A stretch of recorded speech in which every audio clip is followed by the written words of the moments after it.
לי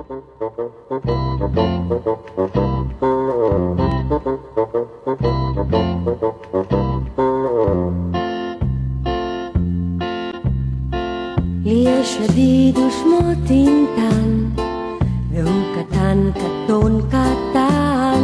והוא קטן מאוד מאוד, והוא שלי והוא בסוד, אך הוא ישן במיטת